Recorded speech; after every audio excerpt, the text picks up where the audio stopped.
Shalom, what's the word? Peace and blessings, man. Hope everybody doing well, man. I'm back with another one, man. Hey, this one right here finna hit hard, man, because I know this is something that a lot of people participate and partake in. And yes, let's go see what it is.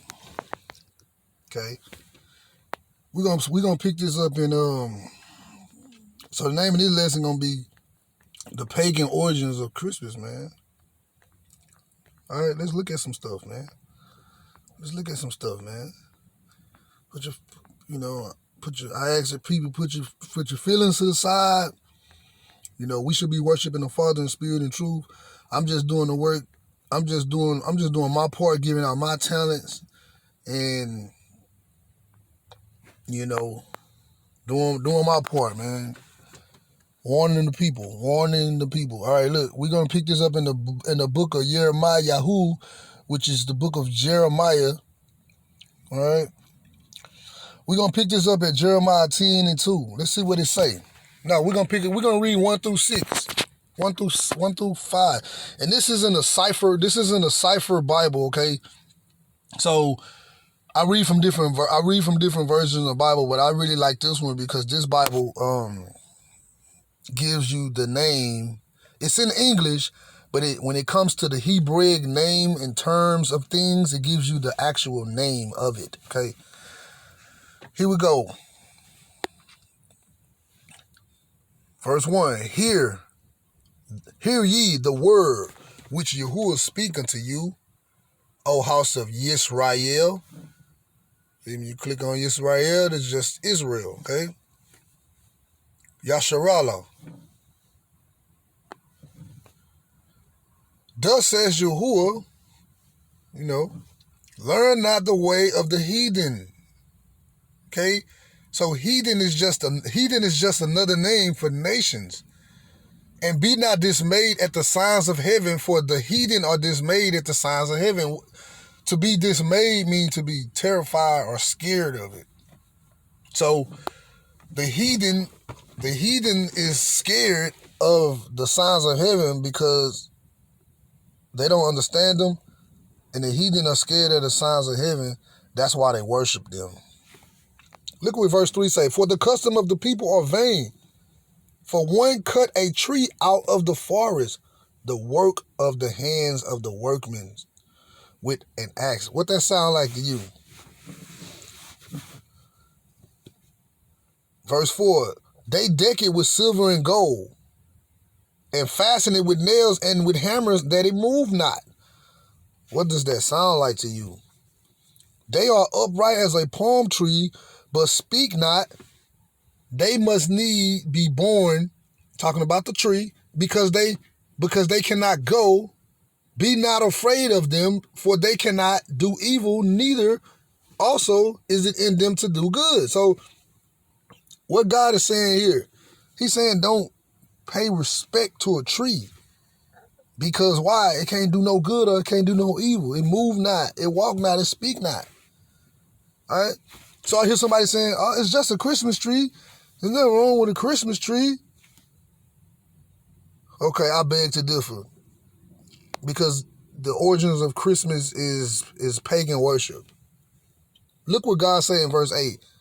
But they are altogether brutish and foolish. The tree is a doctrine of vanities. You see that? Verse 10. But Yahuwah is the Elohim of truth. He is the living Elohim and the everlasting King. At his wrath, we know wrath means anger. At his wrath, the earth shall tremble, and the nations shall not be able to abide his indignation. Thus shall ye say unto them, the Elohim that have not made the heavens and the earth, even they shall perish from the earth and from under these heavens. So God's saying all this, he's talking about idol worship because God said what he just said in verse up here. What did he say in verse 2? He's talking to Israel. Thus says Yahuwah, learn not the way of the heathen. So what is it to learn the way of the heathen? Learning their customs, their practice, their traditions, their culture. Don't learn the way of the heathen because they're vain. All right? That's why Yah had to choose a people. Now watch this. Let's go to Deuteronomy. Let's go to Deuteronomy. That's in the Torah. Let's go to Deuteronomy.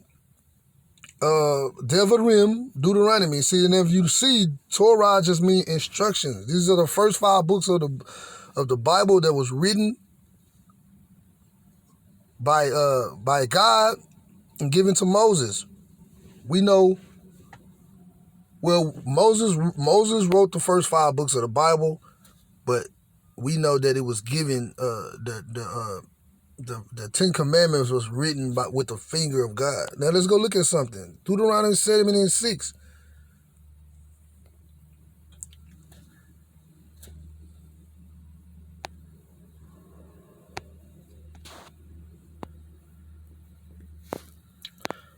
What did God say to his people? What did he say?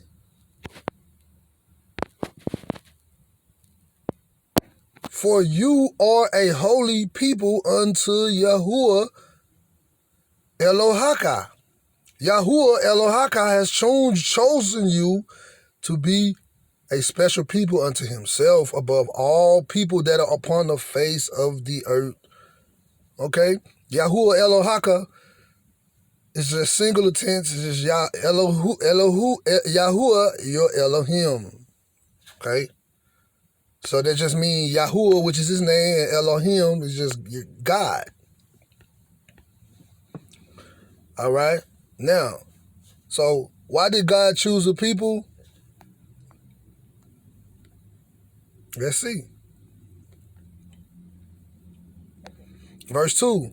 And when Yahuwah Elohim or Elohaka shall deliver them before you, you shall smite them and utterly destroy them. You shall cut no covenant with them, nor show mercy unto them. Neither shall you make marriages with them. Your daughter shall you not give unto his sons, nor his daughters shall you take unto your sons. Verse 4. For they will turn away your sons from following me, that they may serve other Elohims. It's just lowercase. You notice that the Elohim is lowercase. That just means false gods. And you know when it speaks of God, Elohim, because he's the ultimate power, his Elohim is capitalized. So will the anger of Yahuwah be kindled against you and destroy you suddenly. See? So that's a sin that's and I'm working on another study saying about what is a sin unto death, because there are sins that's unto death and there are sins that's not unto death. There's sins that you can be forgiven for, and there's also sins unto death. But God will just kill you. He'll just take you out. And one of them is idol worshiping. All right? What did God say in verse 5? But thus shall ye deal with them. Ye shall destroy their altars and break down their images and cut down their Asherah poles and burn their graven images with fire. Why? For you are a holy people. What is holy? Holy means set apart. You're different. Right? God is holy. Right? He said, I am holy, therefore you are holy. So therefore you be holy because I am holy. And if we are his people, we ought to be like him. Right? Verse 7, Yahuwah did not set his love upon you nor choose you because, he's talking to Israel, because ye were more in number than any other people, for ye were fewest of all. But because Yahuwah loved you and because he would guard the oath which he has sworn unto your fathers, has Yahuwah brought you out with a mighty hand and redeemed you out of the house of bondage from the hand of Pharaoh, king of Mitzrayim, which is Egypt. Okay? Because he made a promise and a covenant with Abraham, Isaac, and Jacob is the reason why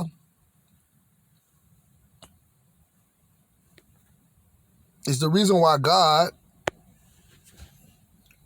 chose a people. Okay? Let's go look at some stuff.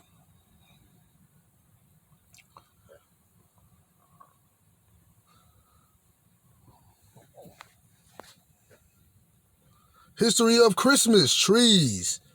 Didn't we just read in Jeremiah 10? We just read about the Christmas tree. See how old this stuff go back? This stuff go, they've been doing this stuff.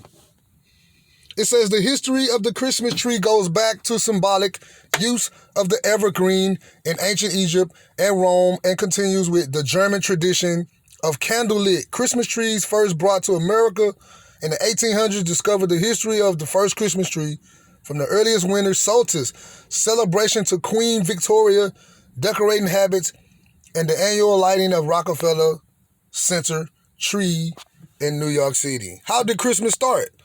Long before the event of Christianity, see, they try to make Christmas as it's the birth of Christ and it's Christ. No, it don't have nothing. See, that's why I say Christianity is also pagan, because Christianity pick up on all these other pagan practices and they add it into their religion. See, and that makes it pagan, right? See. Religion is division anyway. Religion is paganism. Everybody got their own beliefs when it should be one band, one sound. The scripture tells us it's one God, one baptism, one faith, right? But you got all these different religions, and the Bible also says that we all should be speaking the same thing. But let's jump back into it. Long before the advent of Christianity, plants and trees that remain green all year had a special meaning for people in the winter, just as people today decorate their homes during the festive season with pine, spruce, and fir trees. Ancient people hung evergreen boughs over their doors and windows. In many countries, it was believed that evergreens would keep away witches, ghosts, evil, and spirits and illness. See, these people is believing in trees when they supposed to be believing on the Father Yahuwah. See that? Okay.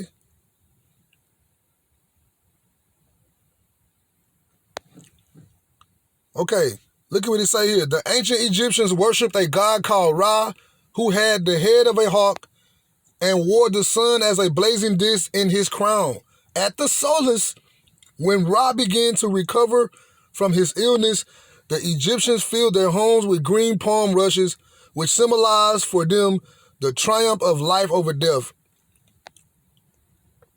Okay, so every culture and religion had their own twist to Christmas, but the Romans, their twist is almost symbol.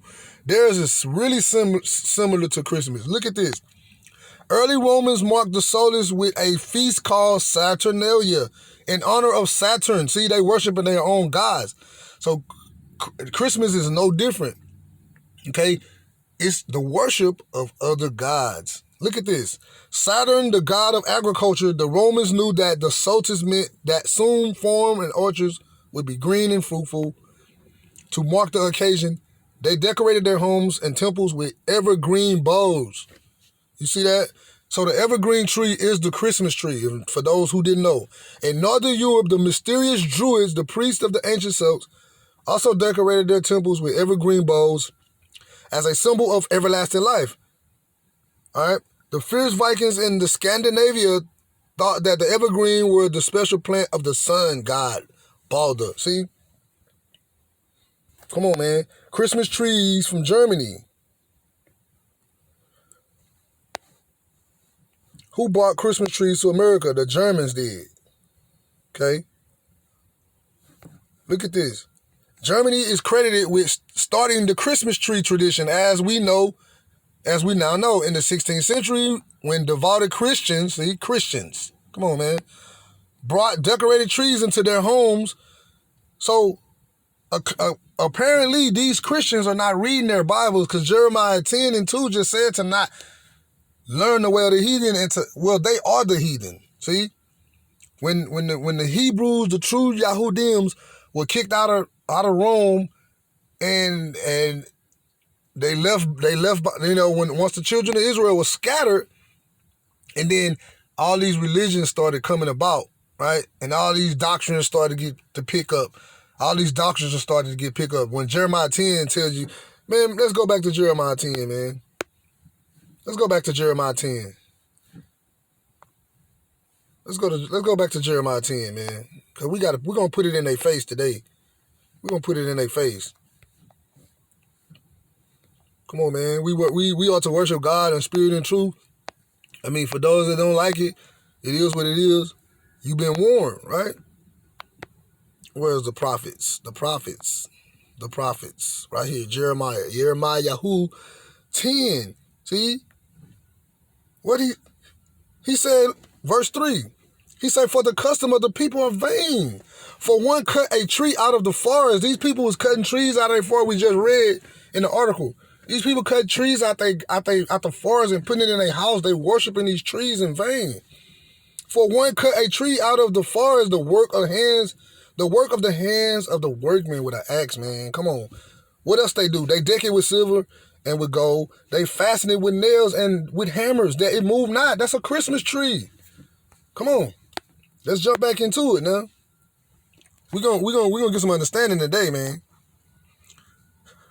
What it say? Some built Christmas pyramids of wood and decorated them with evergreen and candles. If wood was sacred, it is a widely held belief that Martin Luther, in the 16th century Protestant reformer, first added light candles to a tree.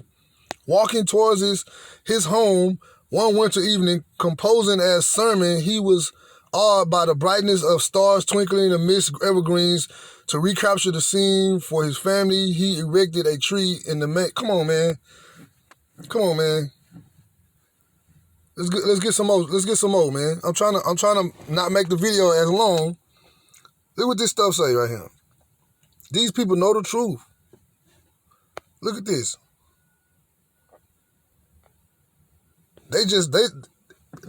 They say, oh, it's for the kids and all that. No, man. God say, my people will perish for lack of knowledge. You're supposed to teach your children better, right?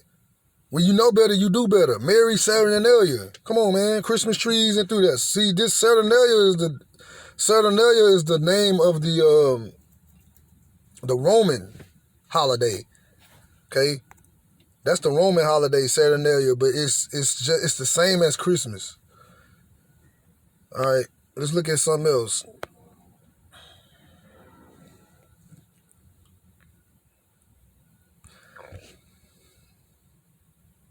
Let's read another little article real quick. Okay.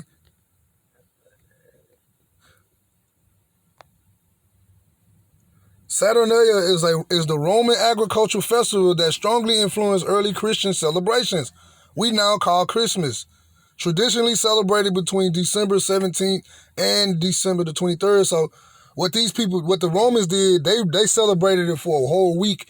But if you notice the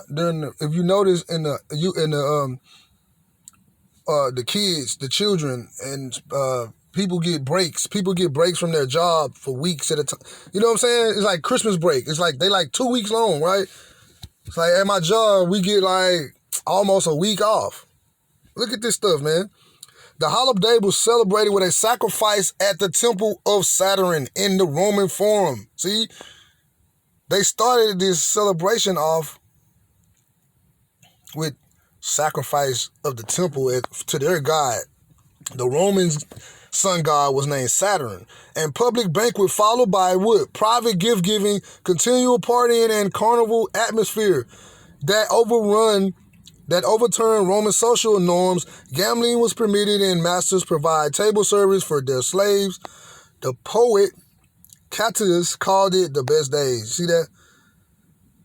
In this, we can say many traditions which continue today: gift-giving, partying, mastering, serving slaves, Boxing Day in the UK and Canada, combined with Germanic pagan traditions of soulless festivals. The Christians co-opt Saturnalia for their own purpose and called it Christmas.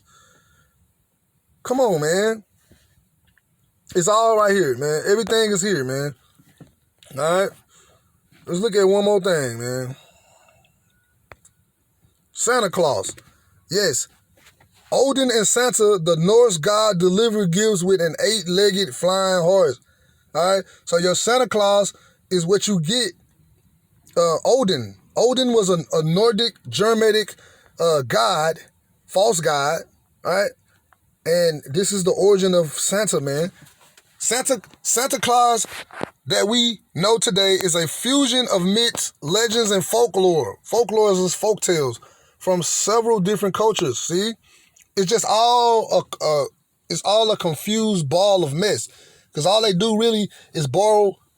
They all worship. All cultures worship the sun. See, that's why God had to. Choose a people, man. He had to choose a people, and then people get mad when we say, man, we the chosen children of God. So we the chosen children of God, we're supposed to be putting forth his word and the stuff that I'm like, exactly what I'm doing today, right?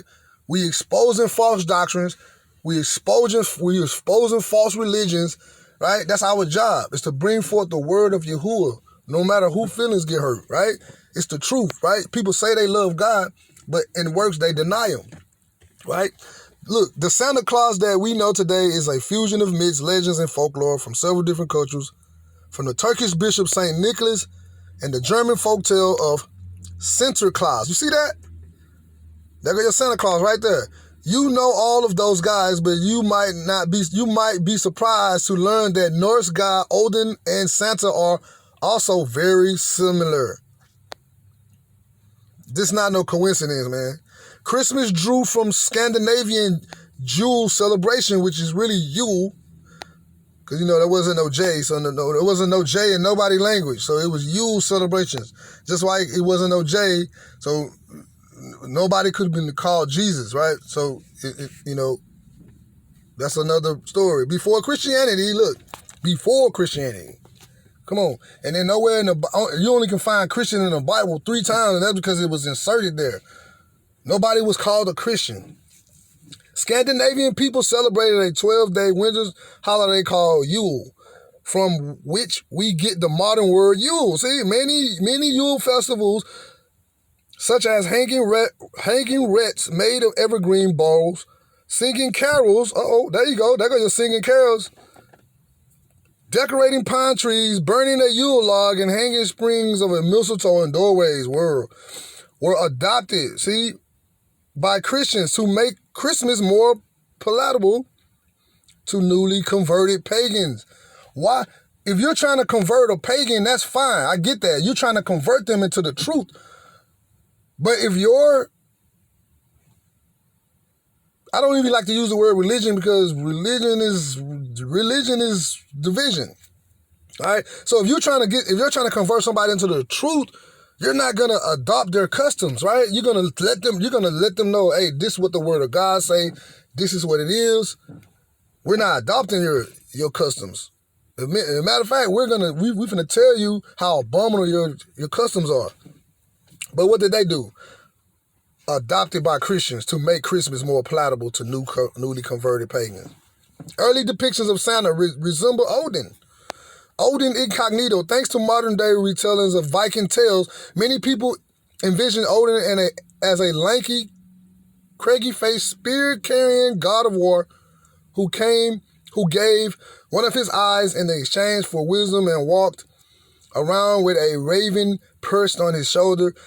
That description couldn't be any different from the jolly old elf who bound down our chimneys every year. Maybe not. The modern image of Santa is based on drawing by cartoonist Thomas Nash in the mid-1800s. So this is where, he just tried to clean up he tried to clean up Odin.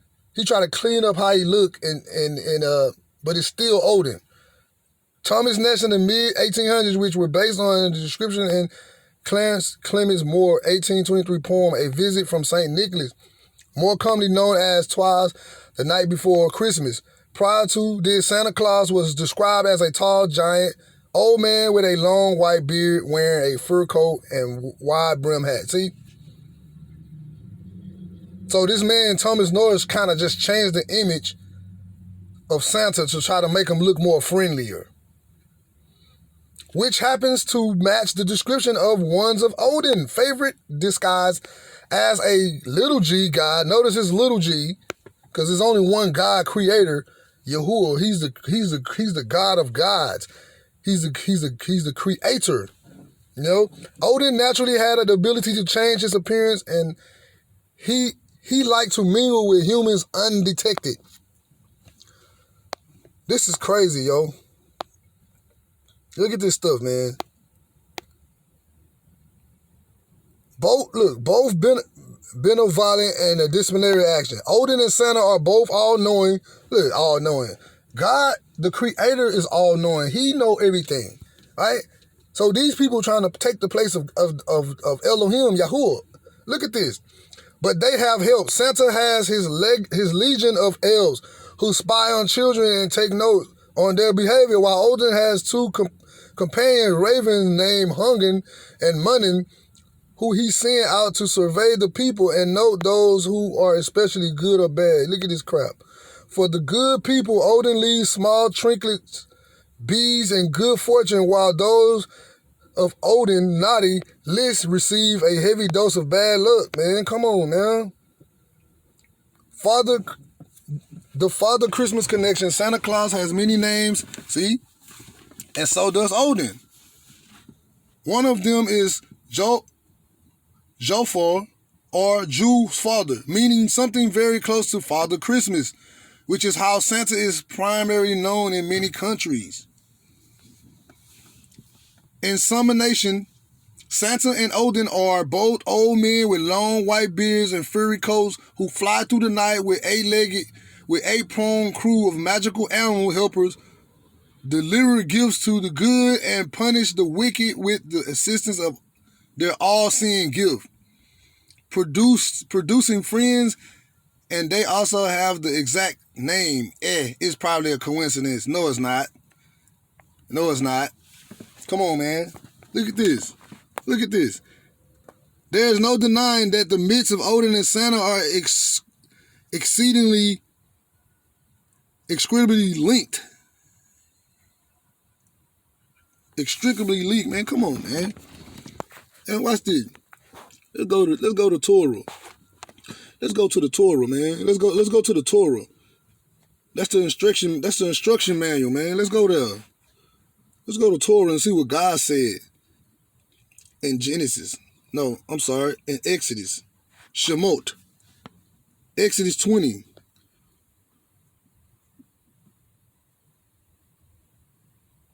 What is he? Look what he say right here.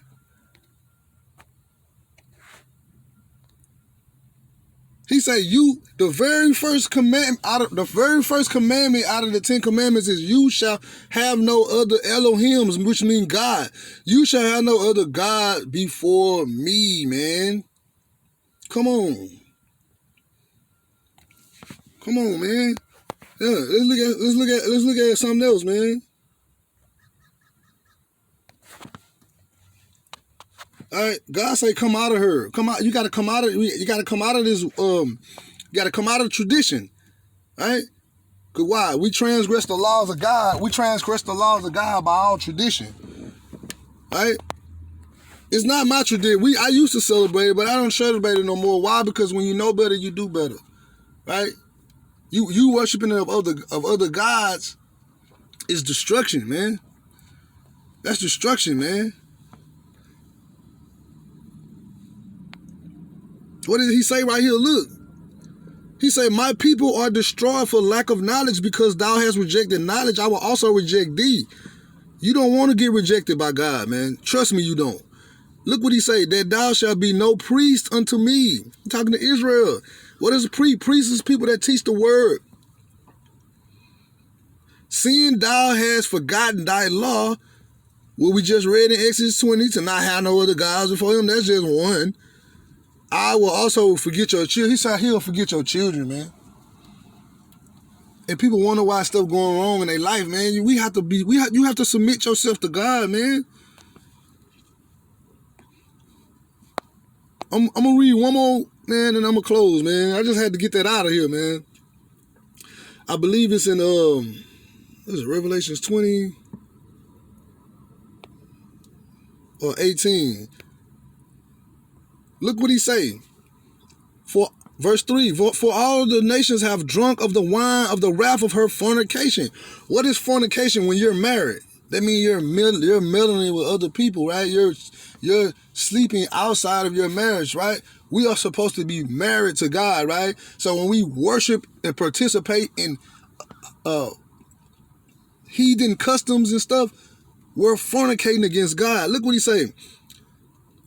And he said, and the kings of earth have committed fornication with her, and merchants of the earth are waxed rich through abundance of her delicacy.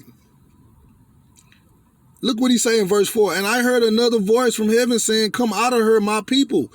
He warning us that why? That ye may not be partakers of her sins, and that ye receive none of her plagues, man. Come on. That's why I tell people all the time, this coronavirus, all this stuff, man, if that virus is for you, it's for you. Maybe you ain't doing something right? Not one time I worried. Throughout this whole pandemic, not one time I worried about catching it, right? Because I serve a God that heals, man. I serve the all ultimate power. Not no false gods. I serve the one true living God, Yahuwah, man. See? He said, come out of her, my people, that ye be not partakers of her sins, and that ye receive not of her plagues, man. Why? For her sins have reached unto heaven, and God had remembered her iniquities. We gotta, you're telling you, man. You gotta come out of this. I'm gonna read one more. I'm gonna read one thing. I'm gonna read something what Yahshua said. What Yahshua said to the Pharisees, because the Pharisees, let me say what he say. He said something about. He told them to come out of. Why did we transgress the laws of God by your traditions? Let me see. Look, here you go. Verse 15.